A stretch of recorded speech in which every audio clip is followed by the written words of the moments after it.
Welcome to the Positioning Show, where we discuss topics related to the practical application of positioning for marketing, sales, and product teams. I'm April Dunford, a consultant, author, and the world's leading expert on positioning for B2B technology companies. This week, I'm super excited to have a special guest with me, Abhinav Asthana, who is the CEO and co-founder of Postman. If you don't know Postman, trust me, your IT department does. Postman has a platform for building and using APIs. It is used by 30 million users worldwide. They have 500,000 paying customers. I was very lucky to work with Postman a few years back, and I've been kind of watching them in awe ever since then. They're just an incredible success story, and I think a really amazing positioning example. So I was so excited to have Abhinav on the show to go through a bunch of things. So we talk about how their positioning has changed since when they first conceived of the product to where it ultimately landed as a platform. There were some steps along the way, and I think it's really instructional to look at that and see how the positioning evolved. We also talked a bit about how they were mispositioned in the market, especially by industry analysts, and what Postman did to kind of change that perception of them in the market. We talked a bit about their product-led growth motion. I think these folks do an amazing job of this. And in particular, I wanted to get at the positioning implications of we have a free version and we're positioning one way for end users, or in this case, developers. And then there is the paid version, which is sold over top at an executive level. And so I wanted to talk about the differences in positioning there and how those folks thought about that.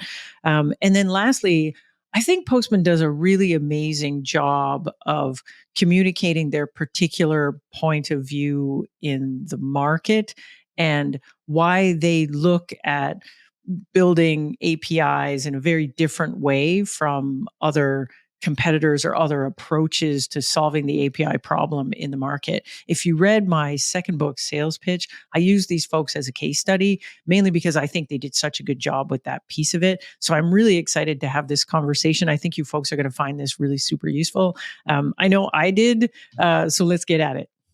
So great to have you on the podcast. How are you doing? Thanks for having me here, April. I'm excited to be here. So good. So I'm pretty excited about this one because, you and I have done a lot of talking back and forth, and, in doing this kind of work, positioning work with founders, I feel like some founders just have kind of an innate thing where they just get it. And I feel like you're one of these people. So I've been excited about this conversation for a while. I thought it'd be cool to talk about the origin story for Postman. Like, what was the original idea, when you and your co-founders were first coming up with the idea, and what did you think it was going to be at the very start? Great. Yeah, that's a great place to start. So Postman started as a side project of mine, back in 2012. Me and my co-founder met each other at Yahoo. And then my third co-founder was actually at my first startup. And what we figured out was most of our time as developers, and we are all developers, was spent on working with APIs. And what we thought of our job as was primarily writing code. But what I figured out was eventually either you're building APIs or using APIs created by someone else. And that process was, quite painful. Even at a large company, and Yahoo was kind of still a pretty big company back then. This was prior to the whole Microsoft thing that happened later. So they had their whole internal infrastructure basically built, through APIs, but still there was no like single place we could go to. Most of our work typically involved writing some code, running to our manager's desk, asking him, how does this work? Going back, and eventually we found out that stuff did not work in production.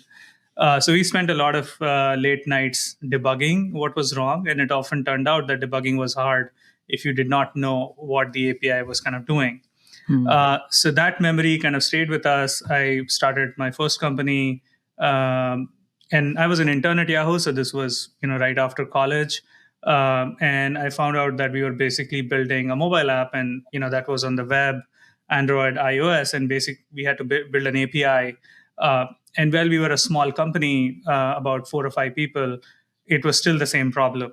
We had to build the API, share the API with kind of the engineers out there. And I looked around and I didn't find really something that was good enough, and nothing really was built for developers. Stuff that was out there was very clunky. It was not well designed, and there's always like this whole thing about developers that if something is complex enough, that's when you use it. But I really wanted something simple because I needed work to get done. So I was like, Was okay, there there's no, something that people were using? Like, there were these extensions, back then. So Postman started as a Chrome extension too, but there right. was there's Curl, which was a command line tool. Yep. There were Firefox extensions. There were browser extensions. Hmm. Very simple things that you basically had to cobble together to build your Yeah. whole workflow. Yeah. And so what was the original idea? So you guys was the idea it was going to be a testing tool only at the beginning, or what was Yeah, the so thinking? after that, actually, things got very, very interesting. So we put this out there. It had massive traction. Developers started kind of loving it.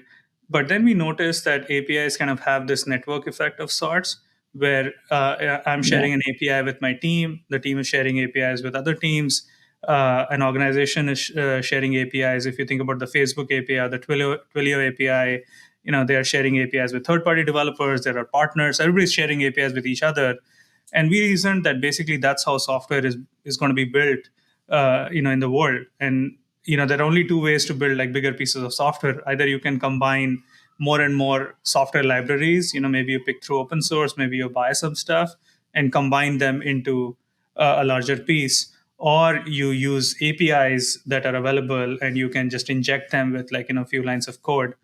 um, so we saw this opportunity, and this was only going to grow with the growth of cloud and all the third-party APIs, and really how development practices were changing.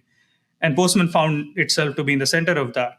Now, where we built our first product around was, this idea of team collaboration, where teams could be more productive when they are trying to work together. So I'm a backend developer, and I need to share my API with like five other developers. That's the first product we built, and really we were like three guys. We didn't have funding. Postman already had reached like about 500,000 users on the Chrome web store. So investors got very excited, which we did not know about, and we were not out fundraising, but investors came to us and saying They that were we've heard of excited all Postman. on their own without that's interesting. Yeah, we Right, did like not when know. you Yeah. started, like to back that up before you get to the fundraising thing, like when you first launched the thing, like how did you guys, I'm thinking about positioning, like how did you guys describe it? Like when you, like what did you think you built at the So, first that thing? was very, very hard, right? We started with Postman as a REST client that was in the name. Yeah. And I thought about it for a long time, and it was good to get SEO through that, right? If you're searching for a REST client, people would come in there. I was there Yeah. active in all communities like Stack Overflow, Twitter, like I was posting a lot. And then from a REST client, we tried to name it to be like a Swiss Army knife for developers, like as we added more tools. And that's been like a constant challenge for Postman that you and I also worked on, was that as we added more and more things, it was always consistently hard to describe it. So our Right. positioning kept changing over time. Yeah. But Yeah. I think we always looked at what did we want to accomplish for the customer, and in this case, it was developers, and will they uh, understand, and they get started with the product right away. So very Yeah. simple, it's a tool. You download it, use it, get started in a few seconds. That's what we started with. Yeah. And was the idea then, like, did you always have this vision from the beginning that it was going to be this bigger thing? To be honest, no. I I was just amazed, right? Like I had built stuff over time, and like you are always pushing for traction, you're pushing for growth, and it doesn't happen, right? Yeah. Like it doesn't matter how much money you raise, what marketing you do, how many salespeople you hire. And actually, fortunately, I had not done the salespeople side, but we had done the other stuff well. But there was so much pull from developers that Mm. we were just pulled in. I think what we did have to do was two things, talking to customers to get real feedback, like why that was happening. And Yeah. second was, we were like data driven, I'd say from day one. Like we were instrumenting the product, with first party analytics that was very useful later on. We Yeah. were looking at network effects. We were, I used to look at job listings, SEO rankings, and over time we saw that how big this was going to be. And at that time, actually, everybody thought this is just a tool. Maybe it's a decent tool, but once we built that conviction that modern software is going to be built on APIs, that's when we started evangelizing the bigger thing. Right, right. And so at the beginning, was it open source? We had a small part that was open source, but then it Mhm. just became free. So it was a Then it free just tool. became free. And so at what point then did the investment come in? Were you still were you only a free thing when you got the first investment? Yeah, free thing, no revenue. And we told our investors, don't ask us about revenue for a while. I like these investors. So they were like, They're "Yeah, good. that's cool. Revenue schmevenue."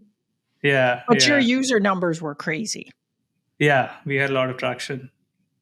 Hmm.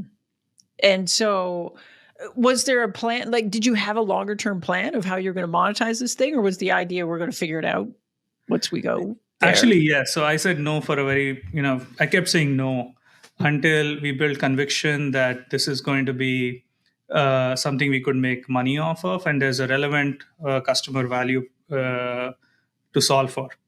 Hmm. And my solution actually was I put a web page out, which I remember, didn't have product, uh, the monetizable product, right? We had the free product. So I put this thing out, which said, Postman is going to help you with your team collaboration for APIs or something of that nature. I don't remember exactly. And it's going to cost like $29. And I put a price point there. $9. Yeah, per user per month. Per user per month. All right. So, and I saw like if people see the price point, will they sign up? Right. And about 500 companies signed up for the non existent beta at that point in time. But when Wow. companies signed up, we started building. So then we took the money and then we started building. That's amazing. And so you were thinking about it as collaboration, like specifically for APIs, collaboration. That Yeah, was the I think that's the way you guys were talking about it when we first met. correct. Yes. And was that did that and then how is that positioning working? Like I know when we first talked, well, one of the big things that was bugging you at the time was that the big analyst group like Gartner didn't know what bucket to put you in. And they kept thinking about you guys as like an API gateway or something, which you are obviously not. Um, so, can you talk about that? Like, did the positioning feel like it wasn't working for you at that point? Or maybe the product itself had outgrown the positioning? I don't know. What do you think? So, collaboration is still pretty much like the primary pillar, of that positioning For that we sure. did. We eventually, now we call Postman as an API platform for building and using APIs. But we also had to work with analysts. We had to work with our customers to educate them, and we still continue to do so on why this is different than what you had before. And a primary pillar was that as software is modernizing, it's not the 2010 gateway world anymore. And Gartner's actually acknowledged that there are multiple clouds. You have on-prem, you have clouds, you have multiple gateways, you have Kubernetes, you have serverless. What is common behind all of that is that you have hundreds of thousands of APIs that you need to manage in a central place. And not just manage, you got to get developers involved to build them in a standardized way, and you got to get your go-to-market teams, who are selling and talking about these APIs and supporting these APIs as well on a common platform. So as our product grew, we had to kind of grow on these two axes. One was depth of workflows that we would support. So we started with one, and then we started adding kind of more things. We added automation testing, we added governance tooling, and these things have added kind of um, more workflows to the core kind of team collaboration workflow that was already out there. And I think along with that, we also had to educate the market on how this works with the rest of the tools in their ecosystem or the platforms that they have bought. And I think one thing would be relevant here to say was, like why collaboration is still the primary pillar is that, we are very developer first. Like now PLG is a commonly accepted term, but, Yeah. developers buy the product directly and they need like simple and clear messaging, not too much fluff, and most of our customers Right. actually convert through the product funnel directly. So to them, bombarding them with like lots of stuff would actually be detrimental. So we keep that experience very simple. Every time we've actually added more to it, developer, something actually goes wrong. So it's like more, we want to do very, very less, very, very clear messaging in product. But when we go talk to analysts, and especially when we go talk to customers, we try to uh, show them the depth of the workflows that we actually can do for them. But we always start with collaboration. Right. I love it. But you brought up the product led growth thing, which it'd be great to talk about that because I think you guys are doing such a neat job of that. So, how does it actually work? And so, how much are you selling, like in terms of the paid version of the product, to developers versus coming in over the top and selling at a management level? Once you have a certain level of adoption at a user level. Yeah, so we track like about 500,000 companies who use the product. So in some ways, we never Wow. actually go into a company where there is no usage. Like Right. in some ways, by some definitions, you'd always say that it's developer led. So the way we execute, like even a top down sale, is we look at where there is a lot of adoption. Either the buyer recognizes there is a lot of adoption and they need to get on the enterprise version, or we go to them and we tell them that this is something more you could do for your APIs if you thought about it, right? And that basically always involves actually having developers on our side, and these Right. could be like hundreds or even thousands of developers basically using our free version. Um, so without going into specific numbers, we sign up like thousands of teams per quarter on the self-serve version of the product. Hundreds of enterprise customers, but we are generally we are very, very diligent that there is existing adoption in place before we Right. go in with a top-down message. Right. So everybody's very qualified in a way. And so, how different is that top down message? Again, coming back to this idea of positioning, like how different is the positioning? Like, I imagine it's quite different the positioning you're coming in top down versus the positioning, like you say, that is very crisp and net for the end user developers that you're trying to get at the bottom of this thing. Yeah, I think at the top down level, we go into really standardization, control, Yep. and developer productivity, like things Yep. that a head of engineering or a VP of engineering would care about. We got Forrester to do an ROI research, talking to customers and really talking about like dollars saved. So the top down positioning is kind of at a high level. Um, Aligned with the strategy that the company has. We sometimes find companies who are on this track of being API first. That was also something we started evangelizing about, I think about a couple of years ago. That actually that's where if you have a gateway, you're not API first. That was another kind of thing that we started talking about. That being API first means thinking about APIs as a critical building block of software infrastructure, and you need to think about them from the point of conceptualization versus I have a database, I'll put a gateway in front of it and start selling APIs. So we positioned the narrative that way. And then at a CXO level or an SVP VP level, we do check for that if the VP is aligned with this particular philosophy. If you're not, maybe you might still be a customer, but you might not be our Right. best customer. But if there is this view in the company towards being really, really diligent about APIs and going towards API first, then we have a much better I really outcome. think you guys have done this amazing job on that API first point of view. Like, we have this very strong, clear point of view of the market, and you're either with us or you're not. Yeah. Which I think is amazing. Like, I think you guys have done an amazing job of that.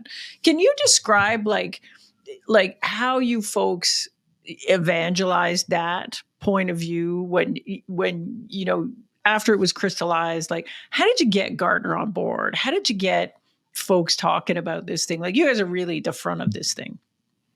Yeah, we have to be, right? Like, I think the first thing I did was actually talk to like the top five CTOs I could find, like multi Mhm. $100 billion companies, And I asked them, like, is this legit? Do you think this makes sense? Like, if you see this term, you're going to be like calling BS on it.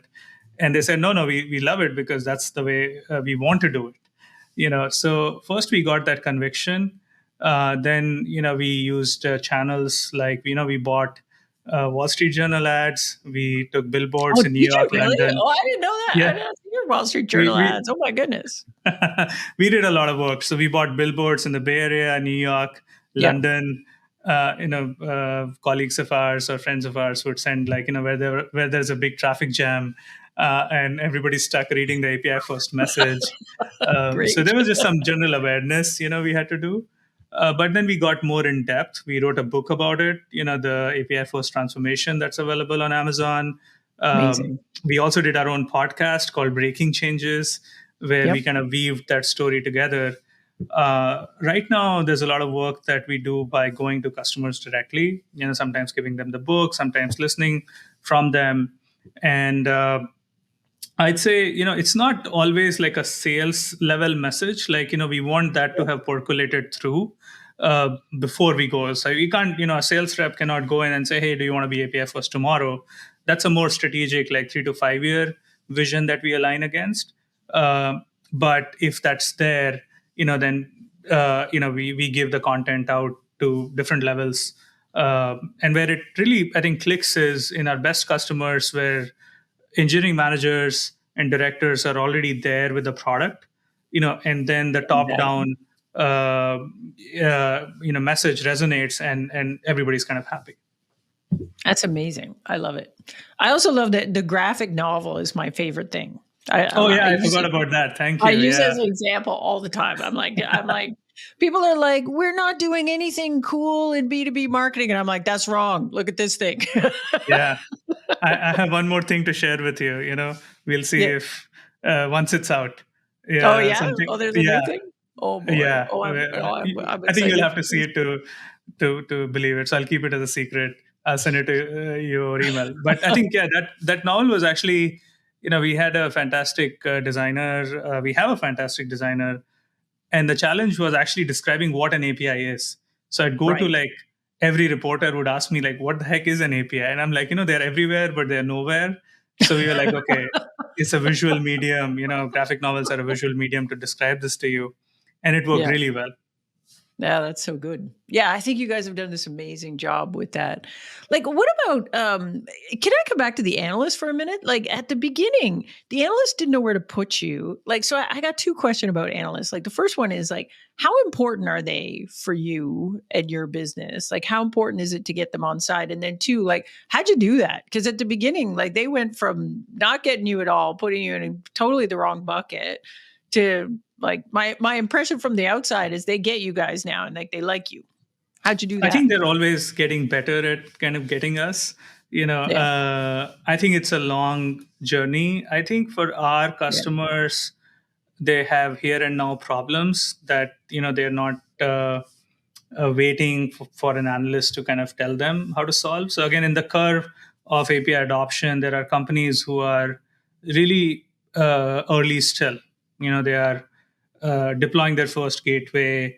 They're still figuring out what these practices are, and I think we are kind of in the leading end of the market, where customers who are really, really, like, innovative, who are technology first, who have thousands of developers, they have been actually cobbling up these homegrown solutions, for a while. So our Mm, competition really is with those tools. Um, and I mm. think, working with analysts for me has been, personally, like, I enjoy it, as enjoyable as it can be. Uh, but Yeah, a certain kind of person enjoy that.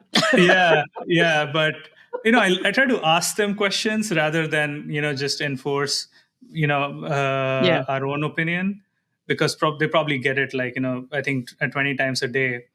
So like, we kind of have an active conversation with the Gartners and Forresters of the world, and we try to understand where they're coming from. And eventually, I think they saw the growth of cloud, growth of serverless, Kubernetes, public Yeah.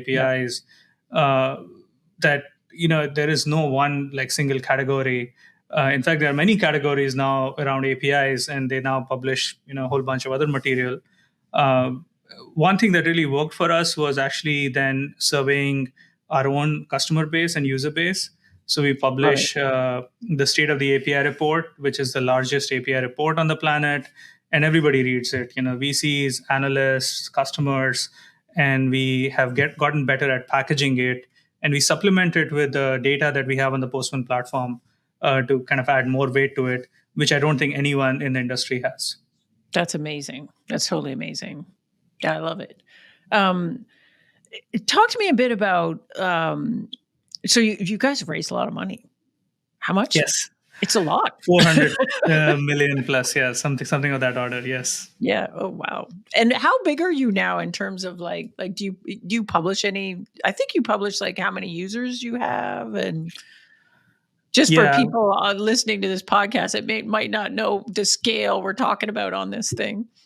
So we have about 28 million, people signed up on the platform across 500,000 companies. We are there in like every industry, every geo, Yeah, customers in 100 plus countries, and 700 employees right now. Past Series D, our last reported valuation was 5.6 billion, and we have raised, I think, north of $430 million. that's amazing. That's amazing. Do you see, coming back to this idea of positioning, like what's next? Like, do you see a future where there's going to be a shift in this positioning to broaden it out again? Like, what's the vision on this thing at this point? That's a great question. So I feel actually at this point in time, maybe we'll come back to this like in a couple of years. Mm, I feel like we are very well satisfied with the breadth. In this economic climate, I think what we are getting good at is really focus and depth. Because now when we got like more and more of these things working, what we have seen customers now to do is like they're very discerning about what they want to buy. Is this stuff actually getting used? And we've kind of doubled down on it. So anything yep. that is just kind of a promise of the future is getting replaced by stuff that is actually useful today. So what we did this year was actually refined our packaging. We broke our enterprise version down into like 3 4 modules, so customers could pick what they want to buy, and that has accelerated our growth rate on the enterprise side.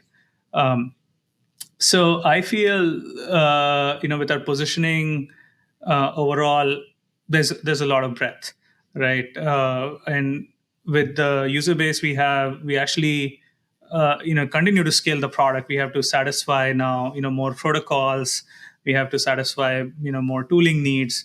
Like in some cases, we are assimilating like entire companies. Like our product roadmap. That's how it kind of looks like, right? It was a company for Yeah. just docs through AI. Now Postman does that. We launched Postbot,